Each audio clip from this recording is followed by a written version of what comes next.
Hi there, I'm Sierra from Western Digital Support, and in this video, we're going to continue with troubleshooting the MyCloud OS 5 device offline message. In previous videos, we've tried basic troubleshooting, recreating the RAID volume, checking our DNS servers, and checking our device's proxy servers. If none of that worked, let's move on to collecting the MyCloud system logs. Before we get started, check to make sure that your MyCloud product firmware is up to date. If it's not updated, refer to our Updating MyCloud Firmware video. Begin by taking a screenshot of your error code and message. If you no longer have the error code and message, you may have to recreate the issue by redoing whatever it was you were trying to do when you got the original message. Now take a screenshot. If you're on a Windows system, press your Control and Print Screen keys. If you're on macOS, press Command-Shift-3. Now sign into your dashboard. Click on the question mark symbol on the upper hand corner of the dashboard. Select Support. Click on Create and Save. If necessary, give your computer permission to download the file. Now select Contact Support and begin to fill in your information. Open a web browser and type in wetransfer.com.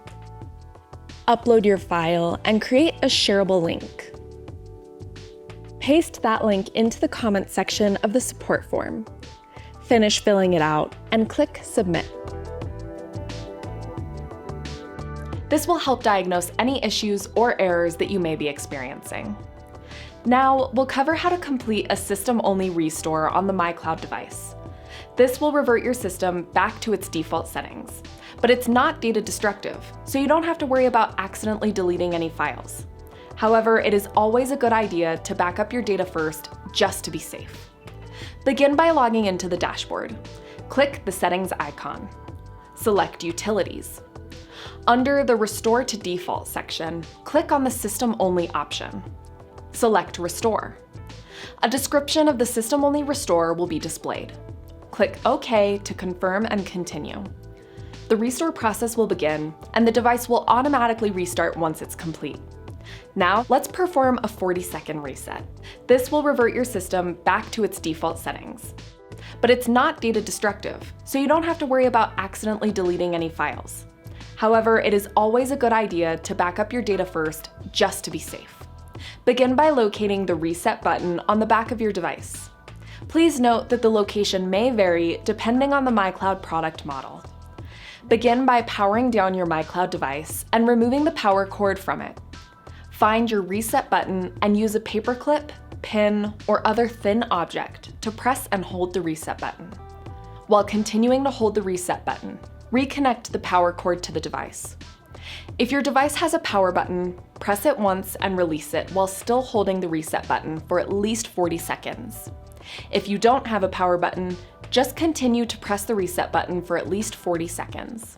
Then you can release the Reset button, and the reset process will begin. This may take up to 15 minutes to completely finish.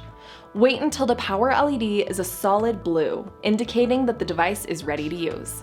Now you can set up your MyCloud device using the dashboard. If you have followed all of the steps in this 5-part video series and your device is still not connected or remains offline, please contact our technical support department using the contact information in the description below. We hope this video was helpful. For more how-tos and tips, visit us online at westerndigital.com/support. Thanks for watching.